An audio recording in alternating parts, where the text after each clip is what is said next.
और हमारे बड़े प्यारे स्टूडेंट भी हैं, बहुत ज्ञानी ब्रिलियंट स्टूडेंट रहे हैं इलेक्ट्रोहोम्योपैथिक में, जिसके कारण आज यहां तक ये पहुंचे हैं। तो वो सब कानूनी प्रक्रिया भी आईडीसी क्या है, कहाँ जा रही है, कितना क्या समस्या आ रही है, वो सब डिटेल वो आपको बतलाएंगे। लेकिन आप प्रैक्टिस जब भी करते हैं तो प्रैक्टिस में कुछ बात को ध्यान में रखें। सबसे पहला मेंडेलिया मेडिका और फिजियोलॉजी का स्टडी भरपूर करना है कि जब आप ऑर्गन को ही नहीं पहचान पाएंगे तो उससे रिलेटेड मेडिसिन कैसे सेलेक्ट करेंगे और फिर उसका डोज कैसे बनाएंगे। लोग बोलते हैं एमडीईएस, मैं भी एमडीएस हूं, आप भी हैं, लेकिन दोनों में अंतर क्या है?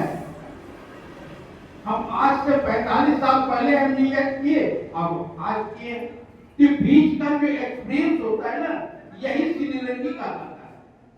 यही अपने आप एग्जाम्पल, छोटी सी बात है, किसी को म्यूकस डिसेंट्री हो रहा है, आप दवा दे रहे हैं, मुख्य दवा है म्यूकस डिसेंट्री, बड़ी आंत से रिलेटेड है, एस्टेन हर्बन और सिंथेटिक हम दवा देते हैं, आप दवा दे रहे हैं, नहीं ठीक हो रहा है, आपकी दवा को हम बना के देंगे, उससे ठीक हो जाए, दवा आप ही की रहेगी।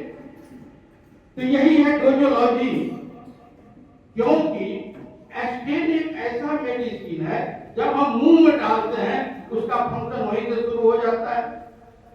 भरवन एक ऐसा मेडिसिन है जिसका फंक्शन छोटी आंत से शुरू हो जाता है, और C13 ऐसा मेडिसिन है उसका डायरेक्ट फंक्शन बड़ी आंत में जाकर के म्यूकस मेम्ब्रेन पर है, म्यूकस पर है। तो यदि हम बराबर मात्रा में मिलाते हैं दवा को तो बड़ी आंत तक का लार्ज इंटेस्टाइन जाते जाते एक्शन तो खत्म हो जाएगा, खाली C13 बचा रहेगा। तो डोज कैसे बनाना है? यदि आप 30 गोली लेते हैं एस्टेन का, 20 गोली लीजिए भरवन का और 10 गोली लीजिए C13 का, तो बड़ी आंत तक जाते जाते, लार्ज इंटेस्टाइन तक जाते जाते तीनों 10-10 के डोज में बराबर हो जाएगा, बीमारी को ठीक होना ही होना है। तो इस तरह से दवा का सिलेक्शन करना है, दवा को कैसे बनाना है।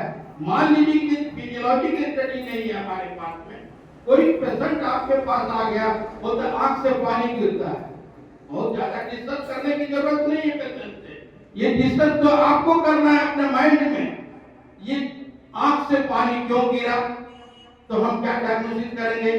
टीयर ग्लैंड का काम है टीयर फॉर्म करना, टीयर उतना ही फॉर्म करती है जितना आई बॉल का लुब्रिकेशन में काम आता है। यदि टीयर ग्लैंड एक्सेस फंक्शन करने लगेगा तो क्या होगा?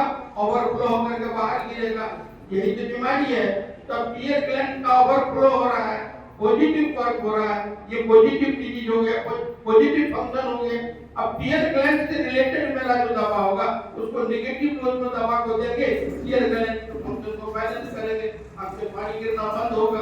तो इसीलिए ये स्टडी जरूरी है। पूरे इलेक्ट्रो होम्योपैथिक में जो आप हम लोग बोलते हैं नेगेटिव पॉजिटिव नेगेटिव पॉजिटिव, ये बात को हमेशा ध्यान में रखना है, ये बात को हमेशा ध्यान में रखना है कि ओरिजिनल एसेंस जो है हमारा ये पॉजिटिव मेडिसिन है और हमारा डाइल्यूशन जितना है वो नेगेटिव मेडिसिन है। अब क्या है कि डाइल्यूशन जब हम बनाते हैं 147 के रेशियो में, पॉजिटिव मेडिसिन को हम तोड़ते हैं 19 के रेशियो में, लेकिन पोटेंसी करते हैं, पोटेंटाइज करते हैं, डाइल्यूशन जो बनाते हैं वो 147 के रेशियो जब हम बनाते हैं तो धीरे धीरे मेडिसिन उसमें नगण्य होता चला जाता है, एकदम खत्म होता चला जाता है, लेकिन उसका एटॉमिक पावर रहता है। तो एटम को जितना तोड़ा जाता है उसका एटॉमिक पावर बढ़ता है, मूल सूक्ष्म जो है ये धीरे धीरे खत्म होता चला जाता है। तो फर्स्ट से सेकंड थर्ड पोटेंसी ये हमारा नेगेटिव मेडिसिन का पॉजिटिव डोज मेडिसिन है, ये याद रखिएगा।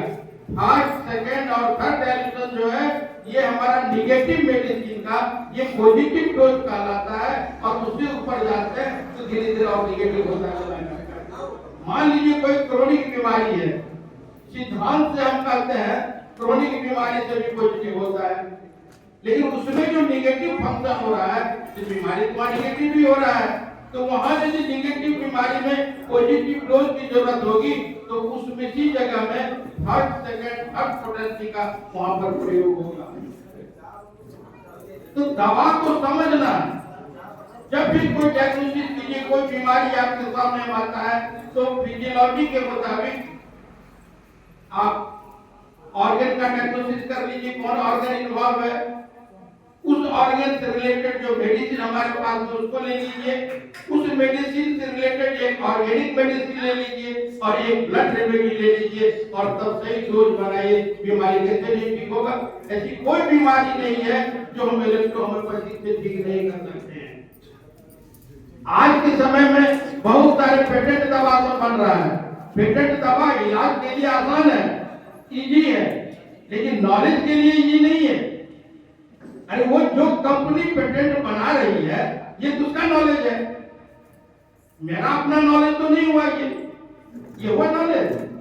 कंपनी बना के दे दिए, फीवर ड्रॉप दे दिया, फीवर सिरप दे दिया, हम पेशेंट दे दिए, पेशेंट ठीक हुआ। मेरा क्या नॉलेज क्या है? मेरा कोई नॉलेज नहीं। नॉलेज का डेवलपमेंट होगा, विकास होगा। आप मूल मेडिसिन से, ओरिजिनल मेडिसिन से जब ट्रीटमेंट करते हैं तो आपका नॉलेज का विकास होगा। पेटेंट दवा तो बहुत सारी कंपनी बनाती है, सबका बिजनेस है, तो उसमें हमारी नॉलेज नहीं कुछ बढ़ रही। हम जहां के तहां वहीं पड़े हुए हैं। लेकिन ओरिजिनल मेडिसिन को यदि आप सेलेक्ट करते हैं, डोज का सिलेक्शन करते हैं, तो तब देखिए ये आपका नॉलेज का विकास हो रहा है। इसमें एक्सपीरियंस किसी को कहते हैं, इसमें आपका एक्सपीरियंस होगा। पेटेंट मेडिसिन में कोई एक्सपीरियंस नहीं। यदि मान लीजिए किसी को घाव है, कोई कंपनी घाव के लिए दवा बनाई है, उंगरा ड्रॉप बनाई है, जो भी कंपनी बनाई, वो दवा काम देती है, घाव ठीक हो गया। मेरा तो कोई दिमाग नहीं लगाए, अरे पेशेंट ठीक हो गया, पेशेंट से पैसा ले लिया, सब कुछ, लेकिन मेरा नॉलेज नहीं बढ़ा। नॉलेज बढ़ेगा कब? यदि हम S5, T5, A2, लिम्फ-1 को हम किस पोटेंसी में बीमारी को, घाव को ठीक कर सके, वो यदि आप डायग्नोसिस कर लेते हैं, ये आपका नॉलेज होगा, आपका एक्सपीरियंस। तो अपना नॉलेज को बढ़ाइए, एक्सपीरियंस को बढ़ाइए। हम सबको कहते हैं कि कितना काफी उम्र हो गया, 71 हो गया, हम 44 साल के डायबिटीज के पेशेंट हैं, हम 44 ईयर हमारा हो गया, डायबिटीज का हम पेशेंट है, लेकिन अभी तक मेरा हार्ट ठीक है, किडनी ठीक है, सब ठीक है, अभी कंट्रोल में रहते हैं।